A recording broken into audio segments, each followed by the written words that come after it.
Okay, we're back. So we're midway through the Swifts of our Legacy Open event here today, and we're swapping guests. So Tan and Grace did a great job through 3 rounds, but now we're going to bring on Anuraag Das to join me for the rest of the afternoon. So there he is. So thanks for being here. What's up? Thanks, Joe. Thanks, NRG as well for having me here today. I've been following the tournament today, and it's been absolutely incredible.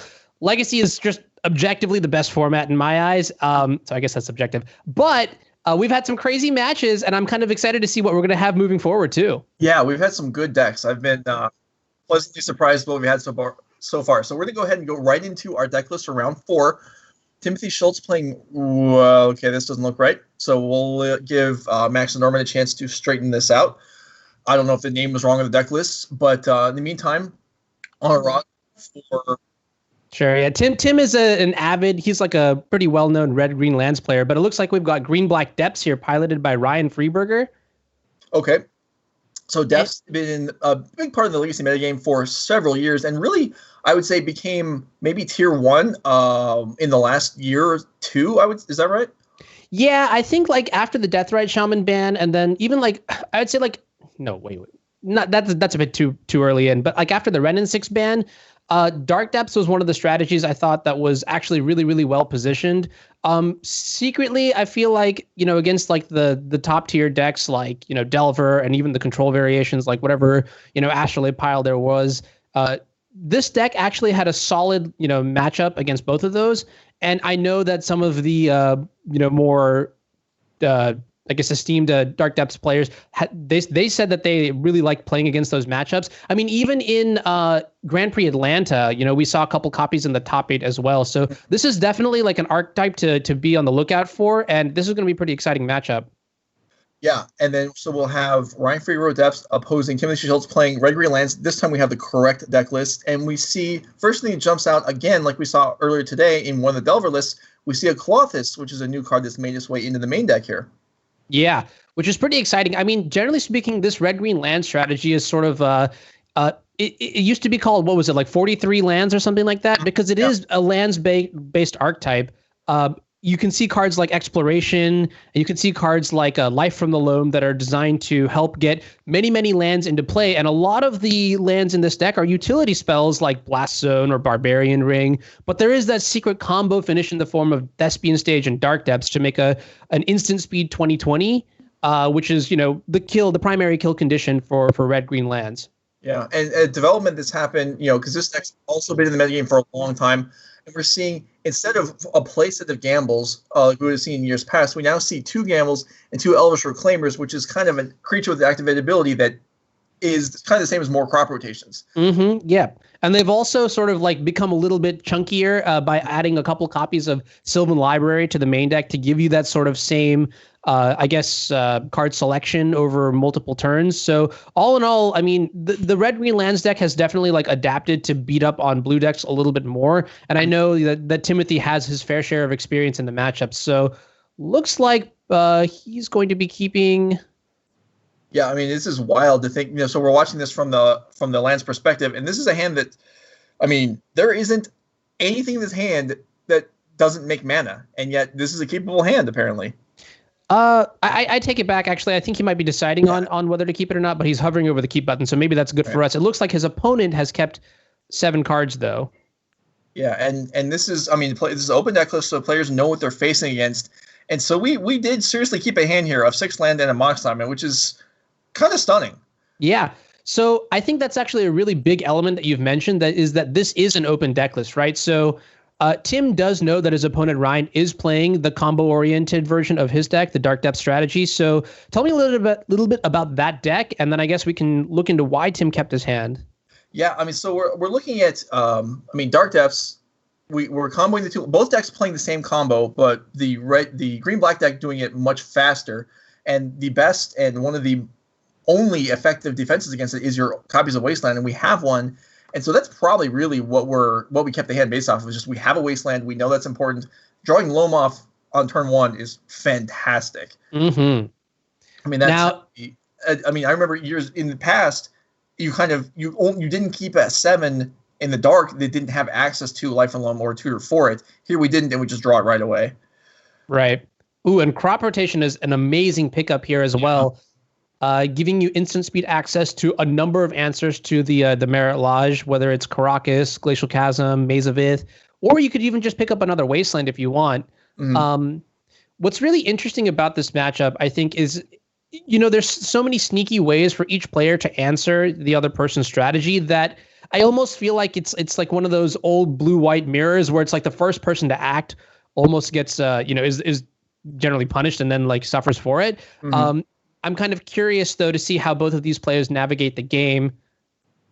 Right, and we have a little more redundancy on the red-green side to make up for the lack of speed, because we do have the Life from the Loams, the full set of them, I believe. So if we get our combo disrupted, we can recover. So we have the time. Okay, so we have, everything all set up to go for the green-black side. You wouldn't even know there's green in the deck at this point.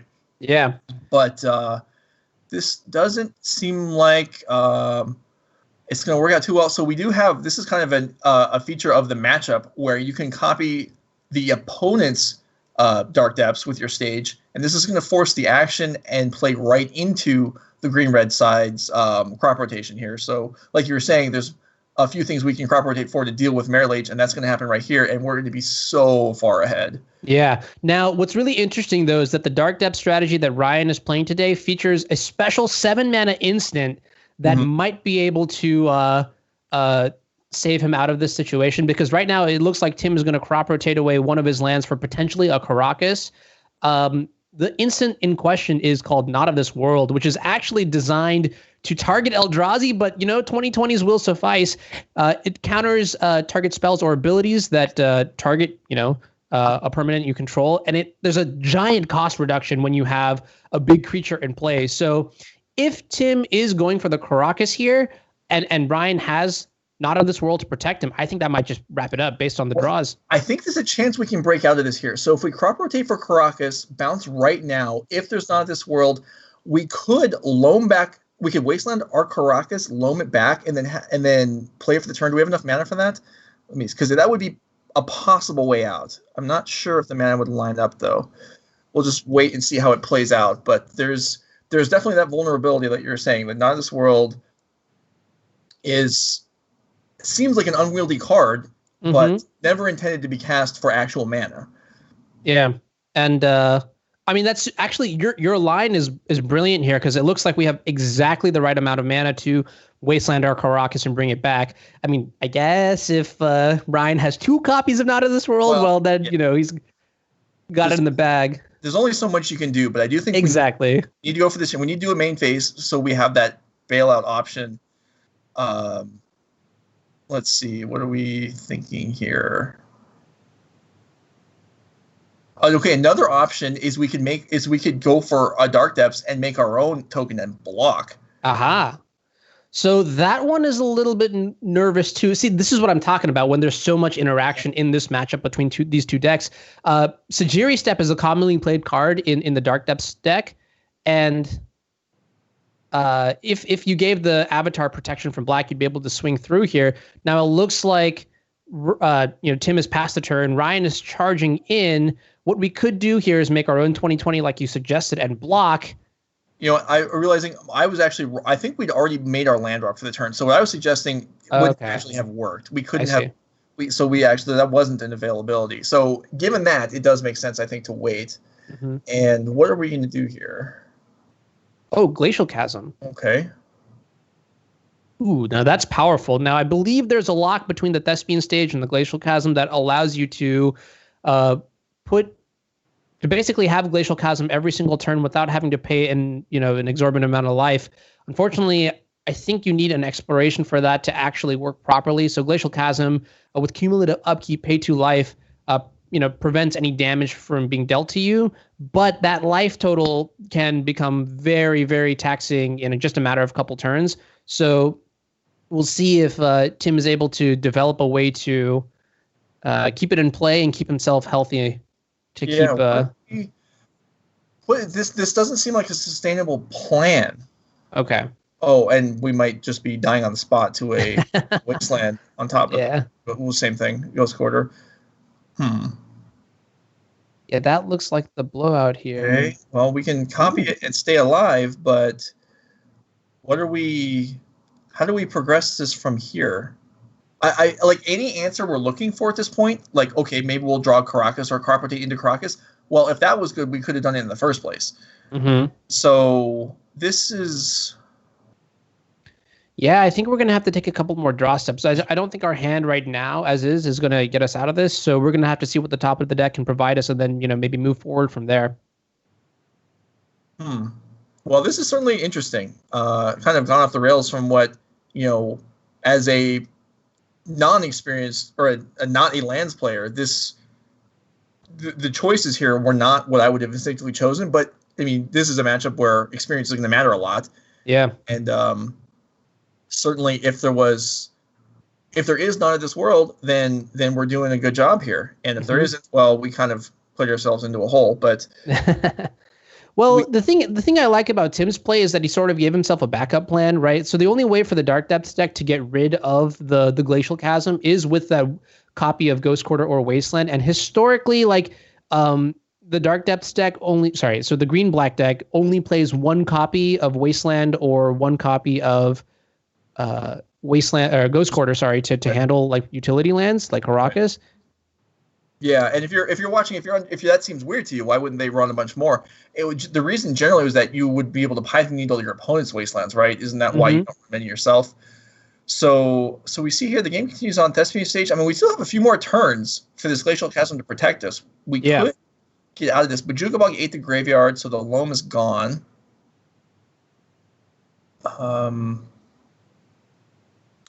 The Bojuka Bog was actually a very solid draw from Ryan.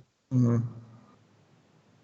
And I almost wonder, so we wastelanded an Urborg just last turn, but that Urborg was actually turning the Glacial Chasm online into a potential mana source. Yeah, I wondered about that too. I mean, I understand the ability to cut the opponent off completely is worth something, but it did cost us. And now we see, okay, this draw, this is progressing towards actually something. Yeah. So so we don't have mana to actually copy anything with the Thespian stage this turn, but if we're able to untap with Elvish Reclaimer, we have a lot of new options that are available to us. For example, we could search up for for a potential Caracas or something of that sort to answer the 2020. So like I mentioned, the Ghost Quarter / Wasteland is like usually a one-of slot in these kind of decks, and I wouldn't be surprised if Tim is also aware of this, which means that he wouldn't be too nervous about. Now this is a really heads-up play. Sure. Okay, so what we're going to see now is Sage is going to copy the Chasm. We'll let this Chasm go because we can't afford to pay the upkeep for it anymore. And now we start over with a fresh Chasm and draw Caracas. Wow, that is incredible. Leave it to the master to find exactly what he needs at the right time. Okay, there was none of this world, so all this work that was done to play around that now definitely, justified. And well, drawing Caracas was probably the best possible draw. There are other things that were equivalent to that. We could have drawn a crop rotation, which would have been effectively the same. Mm-hmm. So Caracas is into play, and as long as we can survive more turns than there are not of this worlds, we might be okay from the red-green side. So one card that I'm a little bit nervous about that you've mentioned is that the copies of Pithing Needle. That is one way to answer the Caracas that is in play, and that is typically in this variation of the deck played as a 4 of. I don't see Ryan windmill slamming it here, which means he might not have it, and in that case, Tim might be able to get a breath of fresh air. All right, let's go production real quick. If we can flash back to the greenback deck list just for a moment. And we'll see if there is a set of Python Needles in there. There are 4. Okay, good. So back to the match. Thank you for that. And I like that Tim is still paying for the Glacial Chasm, just saying, "Hey, I'm going to play around another Not of This World. You don't have a look at that." So very rewarded here for this tight play. That's interesting. Would it have been possible here to do that when the trigger was on the stack? And then we could have let it go if we didn't need it, maybe. But either way, I mean, yeah, definitely, I agree with keeping around while we do this. So if you're the green-black side and you comboed out and had 2 Not of This World, you had to think you had the game in the bag, and it's not the case. And we're still trucking along here. And as green-red side assembles more lands, at some point it's going to be. Are we a favorite yet? That's a really good question. I also forgot, just for a brief moment, that this is an open decklist tournament, right? So actually, Tim has full awareness that the only answers to the Caracas now are the Pithing Needles and the Not of this world. So that might inform him for keeping the Clasm around. I actually think that's a really good question. Like, who is the beatdown in this matchup? If you had to guess, what would you say? I would guess it's the green-black side. Okay. Because, I mean, almost purely not having intimate knowledge of playing the matchup, just because the red-green side has exploration and more life from the loam, I feel like it has, the longer the game goes, the red-green side should get stronger, I would think. Mm-hmm.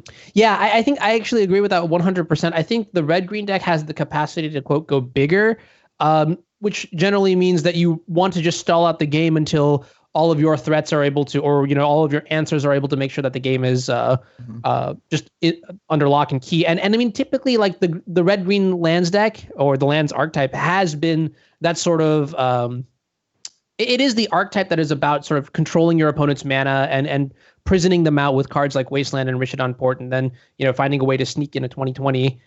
So I wouldn't be surprised if this is just par for the course kind of deal. This is exactly what the lands deck wants to do. It's just sort of be that control deck in this kind of matchup. Right. So let's see. So we can keep this Chasm around for another turn. So we'll go down to 2.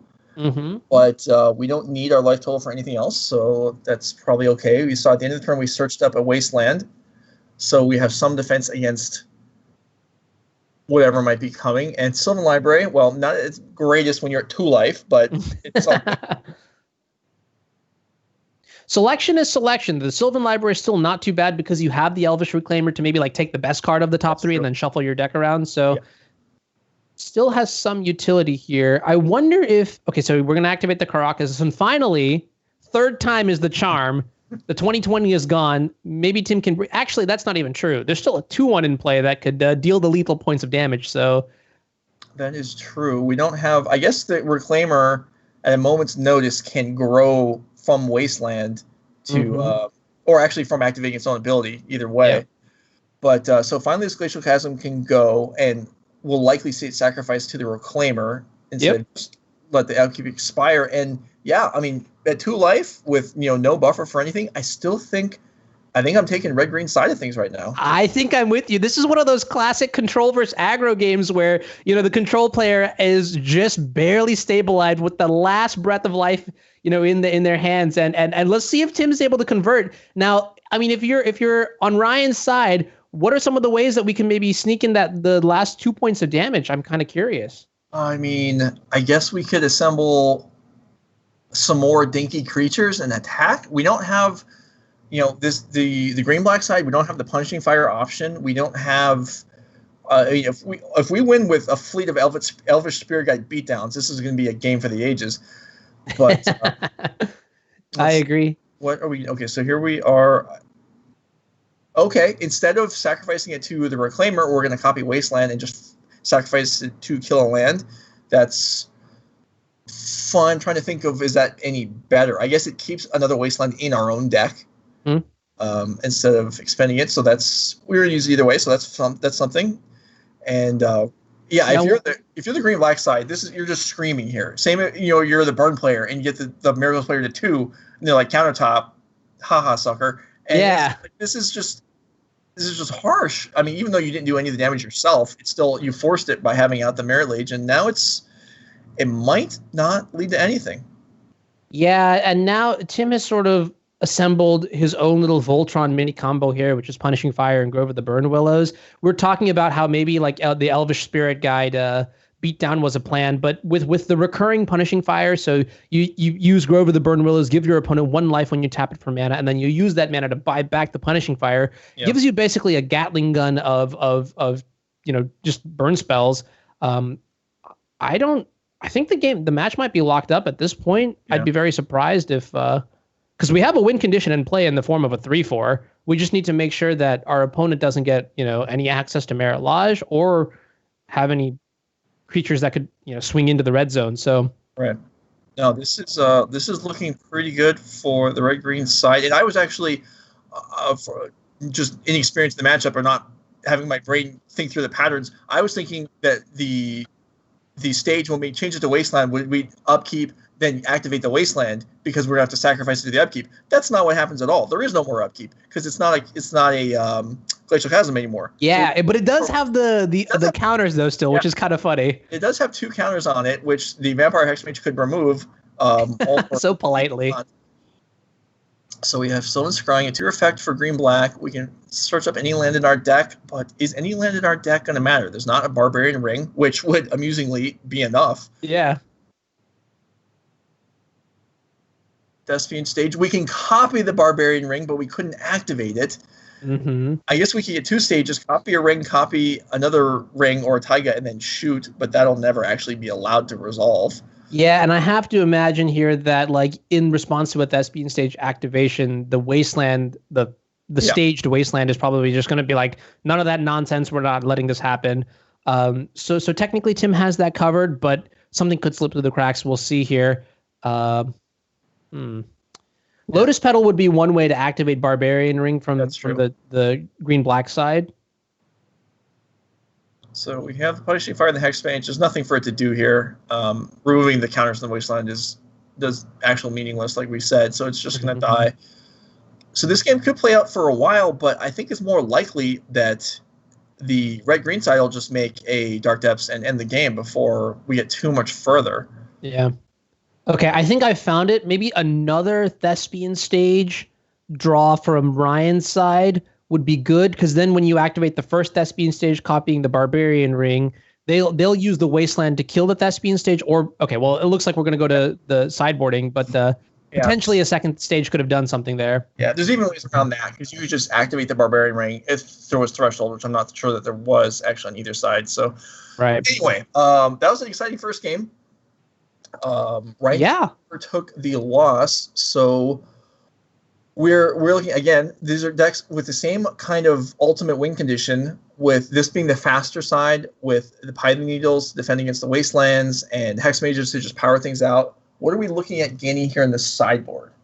Really good question. I do kind of like interacting with the graveyard a bunch, with the surgical extractions and the ley line of the voids. I mean, one of the ways that the lands deck, the red-green deck, is going to beat up on the green-black deck is by leveraging that Life from the Loam package to sort of just go bigger, right? So if you're able to snipe like a Loam, or even better, like some sort of utility card like Wasteland or something like that, suddenly you have to worry about so much less, and you can use your other cards, Pithing Needle and Not of This World, to sort of steal a game almost. Because I'm hesitant to say it, but I kind of think that, this is a matchup for red-green lands it's in their favor, IMO, but, there are ways for the green-black deck to win. And I think it's going to start by first, just slowing, either having an insanely fast combo and just hoping that your opponent doesn't have anything, or by being able to get rid of some of those critical pieces to the red-green deck and winning through from there. Yeah, definitely. There's plenty of things to bring in. Abrupt Case conceivably could come in. We saw Sylvan Library, Elvish Reclaimer, probably our own Sylvan Library come in. As far as sideboarding out, maybe some of the speed goes out. Given how the red-green player played around Not of This World to almost an extreme degree, I wonder if we took those out. That's a really good point. I mean, Glacial Chasm is a lot harder to deal with than because Not of This World doesn't really interact with Glacial Chasm. You may want to keep like 1 or 2 copy in just to like in case it's like an extra answer to like something like Caracas. But it's kind of interesting that Tim like shotgun for the Glacial Chasm, realizing that it gets around Not of This World, and so that sort of expertise you maybe like play the player kind of deal. Maybe. All right, let's go to the other side real quick before they move into the game. And so we have some natural graveyard hate with Flothis in the main, but we do have a little bit more on the sideboard. Well, they're starting the match, so we'll go through this real quick. There's a Surgical, which might want to come in. There's a lot of taxing effects. We don't really want much of that. Crucible is another good one as a way to handle like enemy graveyard hate in the form of surgical extraction, like an extra loam. I think probably we agree the red-green side was ahead. They're probably less ahead now. I think like gains more useful cards out of the sideboard. Force Bigger is going to be a really huge one. Yeah. All right. So let's go ahead and move into game 2 here. We have red-green that's going to be on the draw this time, and looks like they're going to noteworthy if you missed the beginning of the game. Red-green kept 6 land Mox Diamond. and won game 1. It drew some useful cards off the top immediately, which was nice. This time we keep 6-land crop rotation, and Leyline comes down on the other side. Big oof. So now we're going to see, let's see, like, evaluate the impact of this Graveyard Hate card against the red-green lands deck. You know, typically I would expect the Leyline to do big things here. This is open deck list, so Tim does know that the Leyline would be coming in. He may have even bordered out like 1 copy or 2 copies of Loam just to not have to rely on it a little bit. Sure. And as seems typically always to happen, we have a player with an artwork different than the one we have on the preview card. But Leyline of the Void here, drop into play for free if it's in your opening hand. And really, I mean, if my opponent mulls to 4 and plays Leyline, that's fine. They had it on 7. That's just not fair. I know that's 4 mana for free, and it's such a powerful, relevant effect that, I mean, that's why Ryan has it, right? So, and it looks like it's not slowing down here. We've got the turn 2 Vampire Hexmage leveraging the Urborg to turn the forest into I guess a basic dual land. Kind of weird to think about it like that, but yeah, that's nice. Super good. Aggro start here, but this Punishing Fire is gonna. Well, okay, I was gonna say it was gonna shut it all down, but it's not. It's gonna hit one thing one time. Mm-hmm. So and already we're gonna see the effect of the Leyline. What's super interesting here, too, is that because of the Sylvan Safekeeper, the Punishing Fire might not even be really that good because you can just sack one of your lands to give your Vampire Hexmage or the Safekeeper, your creature Shroud, basically. The one-shot using the Leyline makes the Punishing Fire like a one-shot tool, so you really have to find the right moment to fire off the Punishing Fire. And to be honest, the longer the game goes, the more land drops Ryan makes, the harder it is to leverage that Punishing Fire. Let's see what he's going to fire it off immediately here. I agree with this. I actually would have preferred to have done it even main phase, because if a land is sacrificed, I'd rather my opponent not get access to it on their turn. Now that we got the effect anyway by doing it in combat because they didn't use it during main phase 1. But yeah, so the forest is gone, and the Punishing Fire is gone. And whoa, wow. And this is huge. Gone. Yeah. So this is up and running, and we have the crop rotation, but the Sylvan Safekeeper. Oh yeah. No, this is incredible. Yeah. Oh wait. Let's think about this. Can the Safekeeper protect the Merit Lodge still?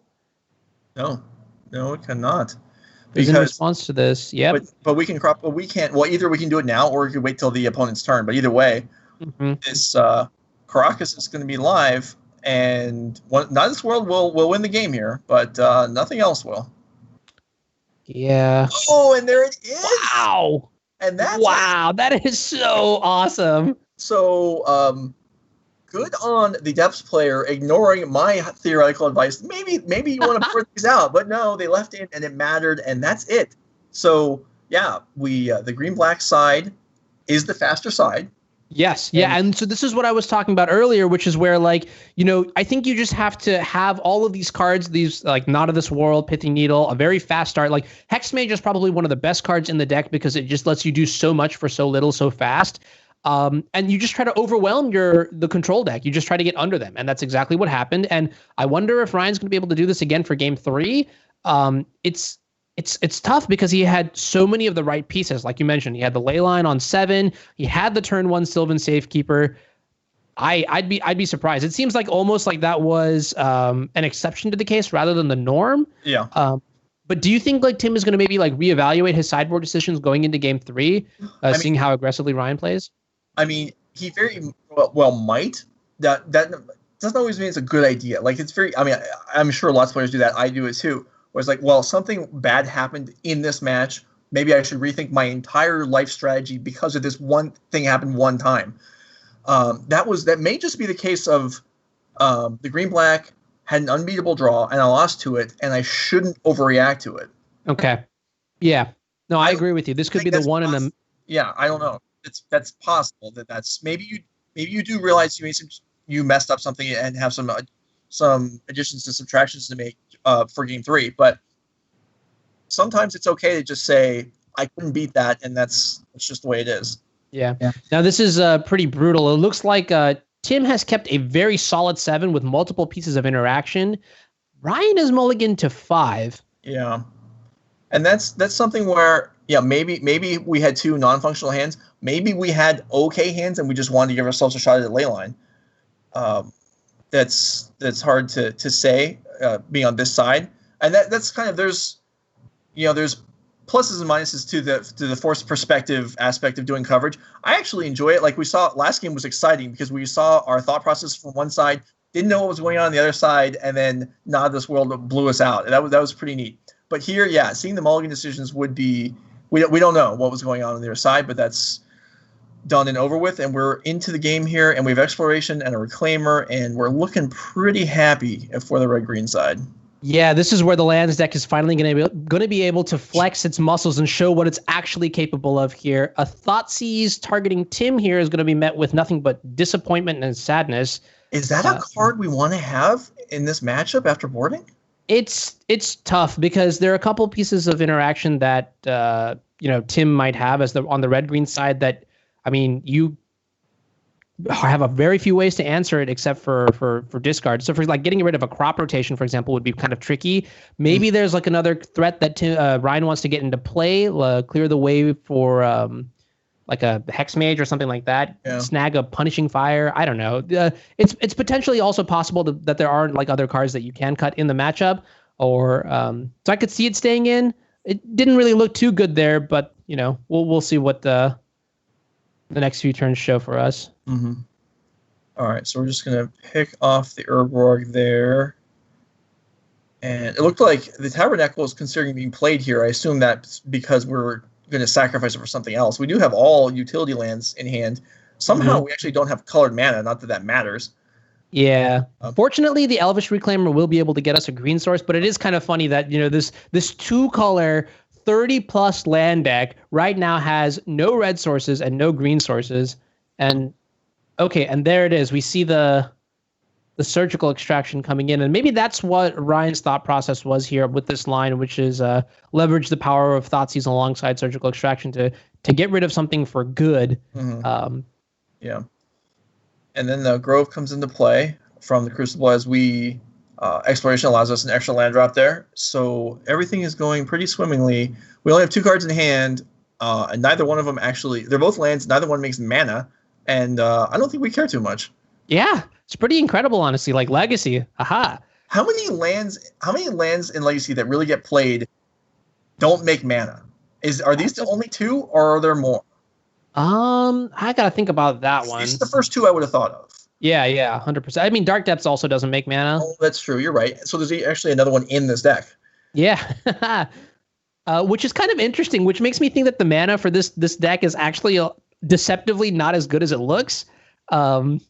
I bet the red-green lands players, like, they all come together and talk about that. That being said, Chad came up with Maze of Ith as being another one. That's a good one. Eye of Ugin is another one that doesn't make mana. Yeah. All right, so there's a few. Yeah, for sure. So now, I mean, this is kind of cool. Like, despite the fact that Tim's Wastelands got surgically extracted from the deck, we still have this copy of Ghost Quarter to recur with Crucible of Worlds. So we're still going to be able to deny Ryan the opportunity to play this game. I mean, he's got 2 cards in hand at this point. I don't really know how he's going to come back from this. And we know the players, it's open deck list, so red-green will know exactly how many basics there are in the deck. Oh my. Deck. And so there probably aren't too many, I wouldn't think. And then at some point, the Ghost Quarter will just, I mean, as I had seen this happen, and you probably have too, playing Miracles, where the Ghost Quarter recursion takes over and strips all the basics out of the deck. I mean, it happens actually, and I think we might be there. We're looking at what is it? 2 strip mines a turn now. That's some pretty crazy stuff. And the Tabernacle also there to get rid of the Sylvan Safekeeper, the Rubbins. Yeah, this is when you have no board, your chances of winning are very small. And I think I'm seeing a concession right now in the player chat, or maybe there it is. So red-green takes down round 4. Righteous Him. 4 matches still playing, so it sounds like we are not going to have another match to move into this round, but that's okay. We have a new guest here, Anuraag Das. That's me. So that is you. So we'll take a few minutes here. Usually when we have new commentators here joining me on Nerd Rage, we generally talk a little bit about them. a lot of people watching. This is a legacy event. A lot of people probably already know who you are, but for those that don't, you kind of over the last couple years, you have become. You went from being a guy who showed up to Legacy Grand Prix, you traveled to events, you played a lot of miracles. You've progressed now. You're one of the consistent Legacy streamers. You play a lot of different decks. You're a participant in the Legacy Mediocre League or whatever it changed its name to. The Premier League. Yep. You've been in different projects. You're kind of a mainstay in the community. So kind of just give me your thoughts on any sort of like topic in Legacy over time. How is this from when you started to now? Like, your role has changed quite a bit. The format has changed quite a bit. Like, what kind of led you? Is this something you wanted to step up and you saw your chance, or was this something where you kind of gained experience and then felt qualified to move into having a bigger role, or like what's kind of just going on with you?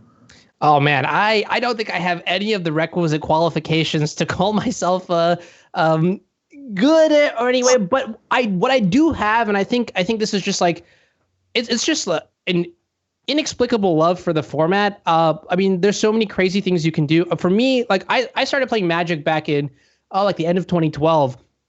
And at the end of 2013, I had been watching the Star City series, and they had a lot of legacy going on there. Mm-hmm. I cast my first Brainstorm, and I was just like, this is the best kind of Magic. There's nothing else for me. Let's get into it, right? Mm-hmm. So I went through a bunch of decks. I started actually with Esper Deathblade, believe it or not, into Show and Tell. Okay, I know. But then I picked up Sensei's Divining Top, and I was like, all right, it's time to get good with one deck. And it's kind of funny because I read this article that Reed Duke wrote, and it was featuring you. Right, and so was a while ago. Yeah, it was a long time ago, right? And it was just like, learn one deck, commit to it. So I did. And I think that's like one of my favorite things about the format is that each deck has so much depth to it. There's so many things to explore, every interaction, every matchup, that even by this point, after many, many years of playing the format, I promise you, I don't know as much as I should about everything that Legacy has to offer. So that's kind of what makes it incredible. Let me stop you right there. You talked about you saw Reed Duke's article about me, mm-hmm. about playing the same deck all the time. And so you decided, cool, I'll do that. Not only that, I'll do the same deck, but you know what? This guy's version sucks. I'm not going to touch it. I'm going to play more of this other. I never see you casting Venser. Those are your words, not mine. I didn't say that. To be fair, I did play Venser at one point in time. Let me think. When was it? It was during the Dig Through Time era when Omnitel with Boseiju was really good. Uh-huh. Yeah, and I think Venser was really good in that format, especially because you just put it into playoff Show and Tell and just like, nope, nice omniscience or whatever goes back to your hand. The Venser Club needs more members. I'm by myself most of the time, and you didn't come in. But anyway, yeah. So you got into Miracles and you went deep on it, just like a lot of people did. Yeah, and then after that, I think like years pass. Top got banned. I picked up streaming somewhere along the way as just like another like obviously like one of the best parts about Magic is like the gathering element of it. And for me, streaming was one way to meet all the friends online that I had, hung out with at these Grand Prix, at these local events.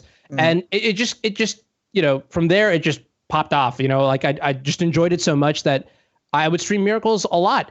And then after Top got banned, I mean, the deck definitely wasn't the same, but I still continued to play it. Although I think that's when I sort of realized that like I enjoyed streaming so much that I wanted to pursue it a little bit more. And for that to succeed, I wanted to like broaden my horizons, expand my range.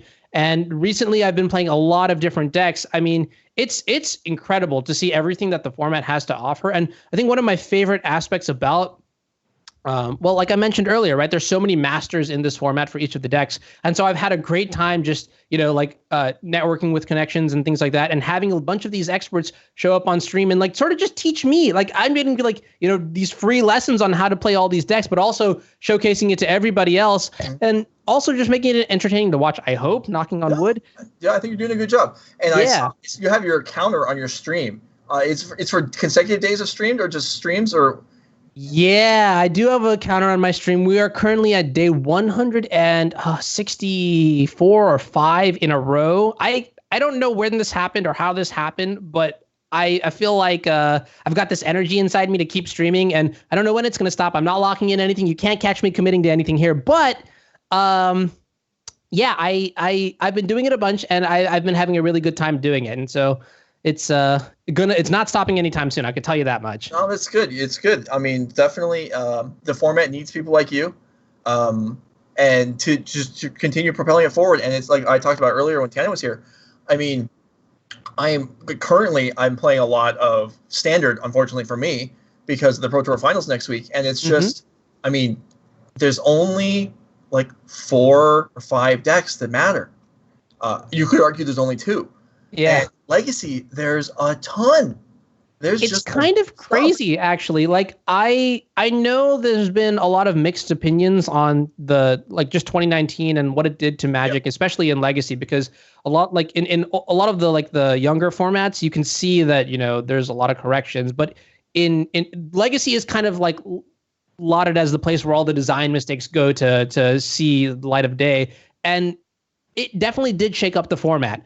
That being said, though, I feel like in the recent months, since the Luris bans or whatever, the format has been so incredibly diverse. We've seen a lot of different decks do really well in the weekly Sunday challenges, which are the premier Legacy events now that we're primarily online. And even in the deck dumps that WotC provides, I think on a weekly basis, we see a lot of spicy items in there. So I think the format is actually, there's a lot to look into right now. And if you're looking for, that wow element, you want to jump from deck to deck, you could do that in Legacy because a lot of decks are really secretly viable right now. Yeah. Mm-hmm. Yeah. There in the chat, someone's asking what your stream channel is. So if you want to add yourself there. Yeah. So that's twitch.tv/AnzidMTG, ANZID MTG. Check me out. I am kind of streaming every day, but the schedule is just out of whack. So the notification bell will tell you when I am there. But yeah, so that's actually kind of the genesis for why I've been trying so many decks out lately, is that so many different things have been doing well. And quite honestly, it's almost become a meme where, I played Miracles for so long that stepping out of this is kind of it's interesting to see the learning process behind someone who has maybe played a little bit of Legacy, but not all of Legacy. And so you get to see all the mistakes live, hot, fresh, out of the oven. But yeah, it's been pretty good. I pretty happy with how the stream's been doing, and I'm excited to play more Legacy. Yeah. Yeah. No, it's good. I mean, I played my first league in quite some time this week, and I played against 5 different decks, and I was super happy with that. It was really neat. Yeah. And that's something that I went from. I used to play, a couple leagues a day back a long time ago, and that's certainly things have changed now for me as far as time I put into the format. But it's cool to see other people picking it up, and I'm really glad to see you out there doing it. So, Max, I only heard part of what you just said there. It's enough to get me excited. But yeah. So one of the decks that I actually played against, so I guess we'll take a look at it right now, is actually called Cephalid Breakfast. And this is something that, Joe, you are no stranger to, right? Right. You know all about this deck list. I actually had the chance to play this deck on stream, and I got that juicy 5-0 with it. So, and this is, so this is what we asked the commentators to submit decks that they would play in the event, and this is one of the ones you sent in. And this is something. So you said you started playing in 2012? Yes. So I had my first 2 Star City top 8s, and I'm just old, and I've been around forever. My first 2 Star City top 8s were in 2011. Both of them were playing Cephalids.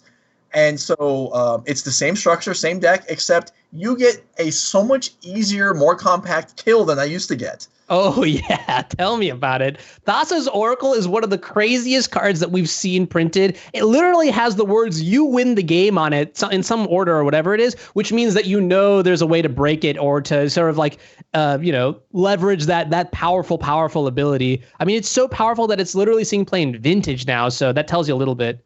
Mm-hmm. Yeah, actually, in the one match I lost in my league this week, I lost to Doomsday with Thassa's Oracle, which is another combo deck that has been made much more streamlined because of Thassa's Oracle.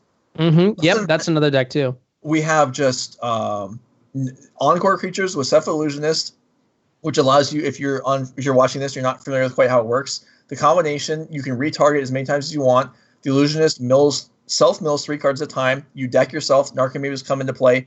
Flashback Dread Return 4 on your now empty library with Thassa's Oracle to win the game.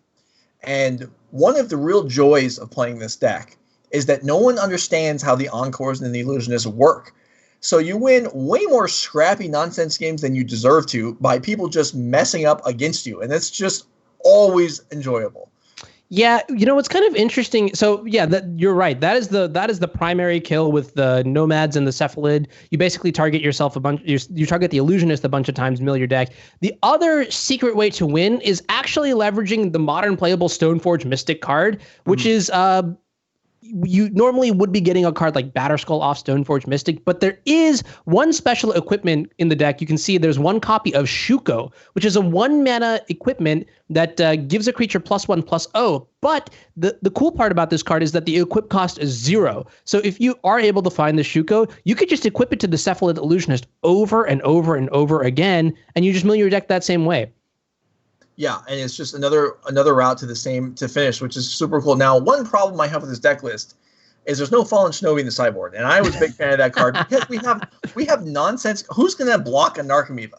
Nobody. So you just put Narcomoeba out there and then get in Fallen Shinobi and try and win the game that way. That might not be realistic, but I feel like you're speaking from experience here, Joe. I've done it, and I got quite a kick out of it. But no, this Cephalids is a deck that's very fast and has some disruption to protect itself. One problem I remember back in the day, Patrick Chapin talking about the deck when I was playing it, he was saying, how does this deck win? Because it's vulnerable to everything.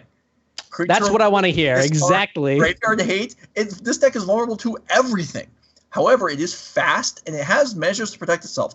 Grand Abolisher was printed after I started playing with the deck. Between my two top 8s, Grand Abolisher was printed. Super nice card. And then we have Teferi Time Raveler, which does a great job of defending you also. It's just, no, this is a deck I've always liked.